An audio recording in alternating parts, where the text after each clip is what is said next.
Are you self-employed? Don't think you need business insurance? Think again. Business insurance from Zensurance is a no-brainer for every business owner because it provides peace of mind. A lot can go wrong. A fire, stolen equipment, or an unhappy customer suing you. That's why you need insurance. Don't let the "I'm too small for this" mindset hold you back from protecting yourself. Zensurance provides customized business insurance policies starting at just $19 per month. Visit Zensurance.com today and buy your policy online in just a few minutes. Zensurance. Mind your business. Frequency Podcast Network. Stories that matter, podcasts that resonate. I want you to think of your worst, most beat-up piece of clothing. The one that's coming apart at the seams, the one that's missing a button, the one maybe you just threw out because it was unwearable. Okay, now think of your best one. The piece of clothing you always feel good in, that not only feels great, but looks great. The one that takes a beating and comes out of the wash just ready to roll every week. Now, which one of those items of clothing is older? Doesn't it seem a little strange that some of the very best clothes we own were purchased years before some of the worst? But also, it feels right, doesn't it, after all? That's why we have the phrase, "they don't make them like they used to." And as you will hear today, when it comes to the clothes we wear, and I'm not talking just fast fashion here, but some expensive clothes by trusted brands, that phrase has never been more true.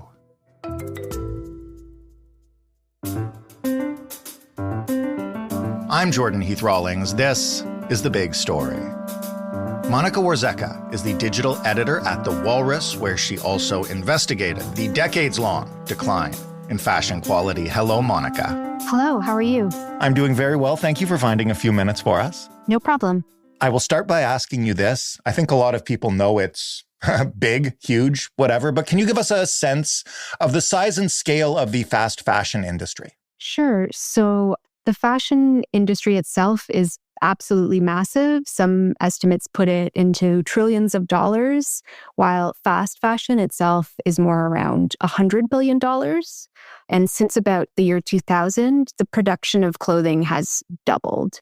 And it's partly because these companies have become really adept at creating massive volumes of clothes for cheap on much, much faster timelines. So, traditionally you might buy back to school clothes in fall and then go shopping again in the spring, kind of like a seasonal wardrobe. Right. Now we're seeing a much different scale where there are all these micro seasons. So some fast fashion companies can put out clothes every 2 weeks or weekly with micro seasons. And even more recently, we have ultra fast fashion, which really took off during COVID lockdowns because a lot of these companies don't have brick and mortar stores and they ship clothes directly to shoppers. And so some of them, like Shein, are putting out thousands of new clothes every single day. Right. And that company has just really exploded over the last few years. And it's currently on track to hit something like $60 billion US in 2025, which is like double its revenue from 2022. So massive, massive quick expansion. What do we know about the clothes that fast fashion produces? I guess anecdotally, because everybody has it, but also just empirically, because these clothes have been studied, right? Yeah, I think there's been some interest in trying to figure out exactly how big it is and how they're producing clothes. And, a lot of these are private companies, so they're not really releasing a ton of information themselves. Mm-hmm. But we do know that a lot of stuff is being made. So there's Sheng Liu, a professor at the University of Delaware, and he kind of pinpointed just how many website offerings a lot of these fast fashion companies have. In 2021, Zara offered something like 50,000 new stock keeping units or individual styles on its website, while H&M offered something like 25,000. And a company like Zara, which is often kind of held up as the pioneer of this sort of fast fashion model, they're able to go from the design of a garment to the sales floor in a matter of weeks. The confusing thing for someone like you and I, where we might go into a store, a fast fashion store, And it can feel a bit like a gamble. Like you might have something that lasts for years and is totally fine. And another item might last a couple of washes and you feel a bit ripped off. Right. Often these things are on different timelines. So one designer told The Correspondent, a magazine, and they said this anonymously, that clothes are on different timelines. And so something might be on the more traditional, seasonal, slower timeline, while a piece that needs to be out in stores really quickly might skip, let's say, a fitting of the garment so that the company can just put it out faster. And what do we know about the kind of products these clothes are made with and how that impacts how long they last, how good they feel, et cetera? Because I know there's been analysis done on this, right? Yeah, I think we're kind of seeing synthetics in everything, whether you are shopping with fast fashion or, even high-end items have a fair amount of synthetic content. Polyester is a big one. And I guess the interesting thing about polyester is that it was kind of this magic fiber when it was first kind of produced. Right. Large scale. It didn't need ironing. It was able to hold colors. But I think over the years, too, we've seen different grades and different blends of polyester or other synthetics. And that can make them a bit more prone to breakage. When you snag a shirt on something, the fibers might break and it's a bit harder to repair. So if you have a 100% wool sweater and it gets kind of fuzzy, you can buy a little sweater shaver and kind of remove the pilling. But sometimes with the polyester or the polyester blends, it can be a bit more difficult to maintain that product. Another thing that adds confusion is, sometimes there are different grades. So I have a skirt from my mother that she wore, that my sister wore, and another cousin wore. It's gone through a lot of women and a lot of wears, but it's made of polyester and it's lasted. So it can kind of feel difficult to, I guess, make sweeping generalizations. But generally speaking, the stuff coming out with fast fashion and ultra fast fashion is heavily reliant on synthetics. You also looked a little bit at what we're seeing in some of the mid-market shops that you would usually associate with buying clothes that are going to become like a permanent part of your wardrobe, right? Yeah, it's interesting because I think the mid-market has just felt a lot of pressure with the rise of fast fashion and ultra fast fashion. Cheap is always seductive. And even in the 70s, you had manufacturers saying if you can make a cheaper dress, you'll do it because it'll help with your bottom line. You'll have more customers. I guess there's been a bit of a race to the bottom when it comes to pricing. And with fast fashion and ultra fast fashion, that can really crowd out the middle market. And at the same time, the middle market kind of struggled during COVID, especially, people were in lockdowns and a lot of the ultra fast fashion companies were able to get clothes to consumers more quickly and easily because they didn't really have that kind of presence in the storefronts or in the malls. The other thing with the mid-market stores is that, we've seen department stores struggle quite a bit over the last several decades now. And it was interesting talking to the women behind the Toronto-based label Comrags, which came out in 1983. And they got their start selling their label to small boutiques within the city of Toronto, but also the larger department stores like Simpsons. Simpsons doesn't really exist anymore. The Bay barely exists anymore. Yeah, the Bay is struggling. So I think even just the retail landscape for the more independent mid-market shops is a lot more competitive and everyone kind of wants to get a deal, right? So that can be a struggle. Then there's private equity. I think everybody's kind of familiar with the idea of what private equity does when it gains control of one of these more traditional brands. Is that what we're looking at here? Yeah. So we've also seen private equity getting involved in retail. These companies are often kind of looking for a shorter turnaround in terms of their investments. And they've been criticized for focusing more on turning a quick profit rather than building up a brand long term. And so there's a lot of frustration with consumers if they see their favorite store acquired by a private equity group, and then that company might get saddled with debt and there's pressure to cut costs. And then some customers feel sort of left out of that process and feel like they're getting a shoddier product. But at the same time, that can also help a brand expand. So I think often what's held up as a success story is Canada Goose, which I believe had private equity investment and has managed to expand its focus. When you add up all these factors we're talking about, from fast and ultra fast to the pressure on mid-markets and acquisitions and that, what do we know just in general about how long our clothes are lasting on average these days? A lot of that, I guess, depends on how frequently you're wearing them and how, what they're made of and a lot of different factors, like whether you are putting them in a dryer or hanging to dry. Mm-hmm. But one of the statistics that I keep thinking about is one report says that we're wearing a piece of clothing for only 7 to 10 times before tossing it.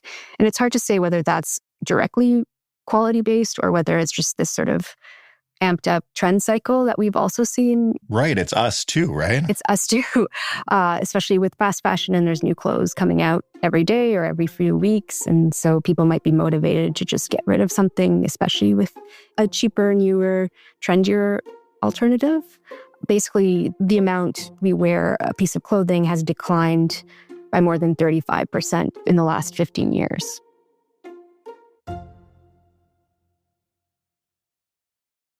You also looked at the history of this a little bit. Where did some of our clothes at least used to come from in Canada? And back when that was happening, what was our historical role in the clothes Canadians wore? So on a personal level, my grandmother worked in the garment industry in Toronto, and she moved here with my mother in about the late 60s. The sort of 70s to 90s has been called the golden era of Toronto fashion. We had a huge, huge garment industry here, and it's kind of gone. And it sort of disappeared with free trade and globalization.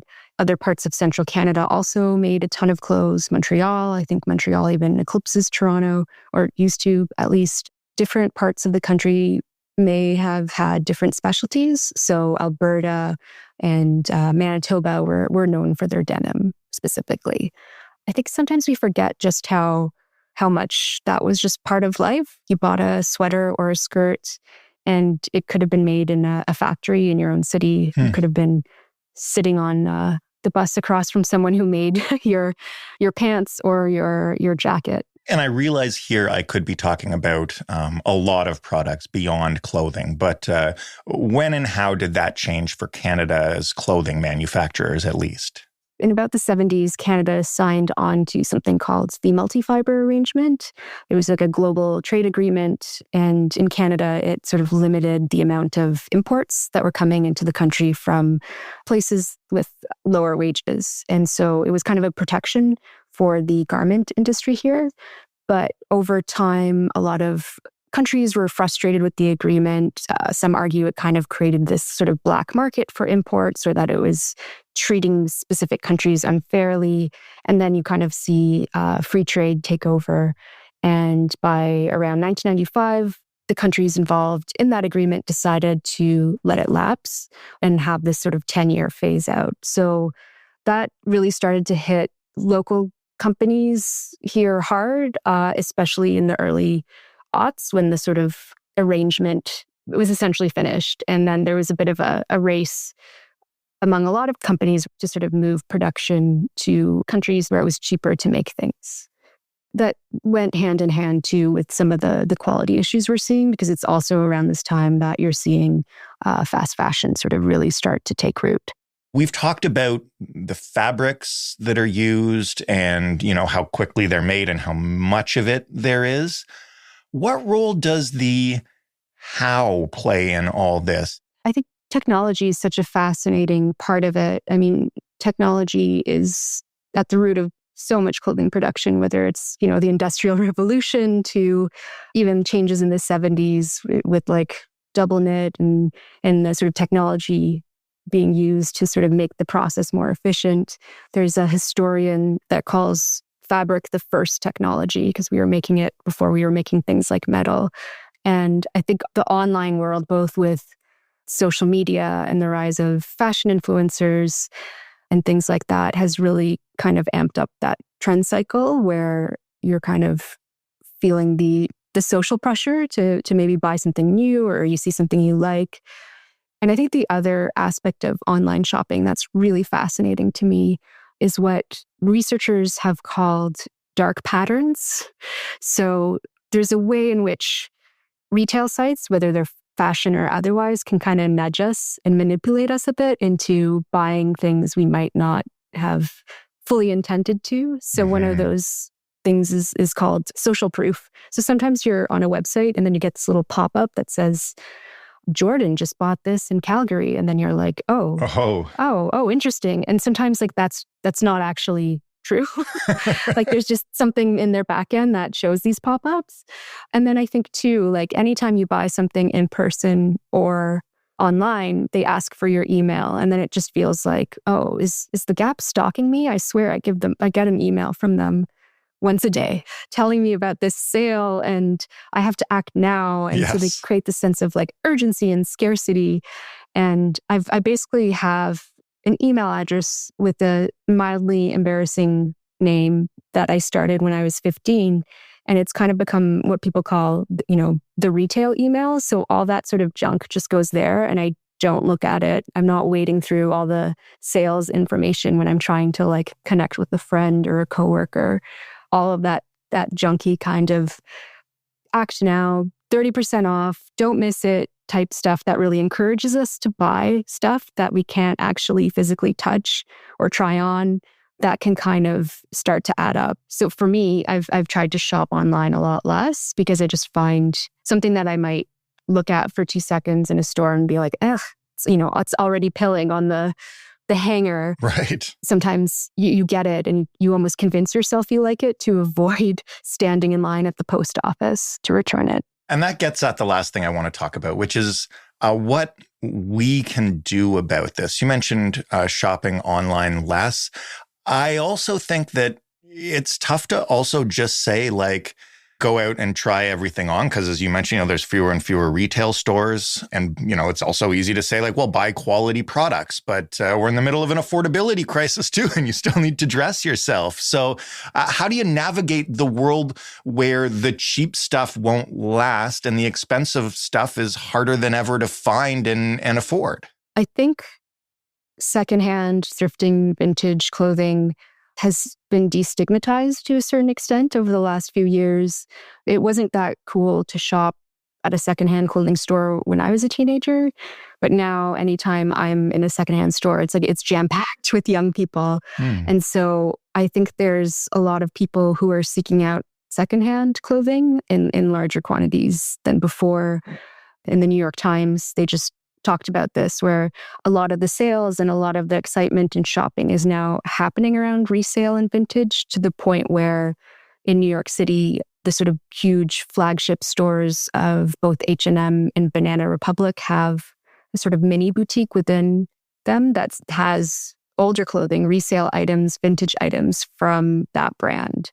And I think that's like a interesting cultural shift. And with secondhand, it's interesting to see. I know I just talked about trying to buy clothing online less, but there's been this explosion in reseller sites like Poshmark, or even other sort of older e-commerce sites like eBay or Facebook Marketplace even, where people are selling their clothes there.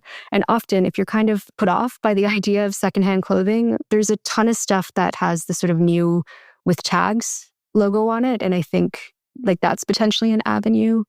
For myself, I've also just been trying to be a bit more focused and thoughtful about what I'm buying. So if it is something new, looking at the seams, looking at fabric content, asking myself questions about like, does this garment actually move with my body? Is there lining? If it's a pair of dress pants or a blazer, things like that. Last question. When you talk to people who look at the overall state of the fashion industry, including fast fashion and ultra fast fashion, do they see anything changing for the better, or is this a trend that is simply bound to continue because of profit motive, private equity, what people can afford and want to buy? I think we're at an interesting point because the McKinsey Institute came out with a report on the state of fashion for 2024. And they came out and said the era of self-regulation in fashion is sort of coming to an end. We're seeing the sort of early parts of legislation in a lot of countries where they're trying to crack down on different aspects of fashion waste. So in Canada, we have, I believe, a bill on textile waste that went to the first reading in 2023. And there was recently a consultation this summer over like how to best tackle the problem of textile waste. And just a couple weeks ago, I think, in California, they signed legislation to combat this issue as well. And a lot of it puts more onus on the producers to change their ways. There's a problem with volume and a lot of clothes being made that don't actually even get sold just because fashion, often it's cheaper to make things in greater volumes. I mean, it's kind of been called fashion's dirty secret by The Guardian, where it's something like 10 to 40% of garments are made, but they're not sold. So companies aren't really releasing this information. They're not really upfront about it, but estimates put it between like 8 billion or 60 billion excess garments a year. Wow. Yeah. So there's so much overproduction. And then that often ends up in landfills. A lot of the new legislation that's coming out in the EU or in the US is kind of trying to focus on producer responsibility for the entire life cycle of the clothes. So making them somewhat more responsible for what happens to that sweater, that pills, and that, let's say you donate, but no one wants it. So it ends up in a landfill. Trying to put more money to like recycling of textiles and sorting them, but also kind of involving the producers of the clothing more in the process of what happens to it once it ends up in the trash. I guess we'll see where it goes from here. It's fascinating to hear that it's at a tipping point. And Monika, thank you for walking us through all this. Yeah, no problem. Thanks for having me. Monika Warzecha, digital editor at The Walrus. That was The Big Story. For more from us, you can head to thebigstorypodcast.ca. You can also find us on the old Twitter machine, if you still use that. More importantly, though, you can find us at The Big Story on Blue Sky. If you want to send us feedback, you can do it by writing an email to hello@thebigstorypodcast or by calling 416-935-5935 and leaving a voicemail. Joe Fish is the lead producer of The Big Story. Robin Simon is also a producer here. Matt Kesselman handles our sound design. Stephanie Phillips is our showrunner. Mary Jubrin is our audience development lead. Diana Kay is our manager of business development. And I'm Jordan Heath Rawlings, your host and your executive producer together for the Frequency Podcast Network, a division of Rogers. Thanks for listening. We've got In This Economy for you tomorrow. We've got an update to one of our personal favorite stories for you on Sunday. And we'll be back with a fresh big story on Monday. We'll talk then.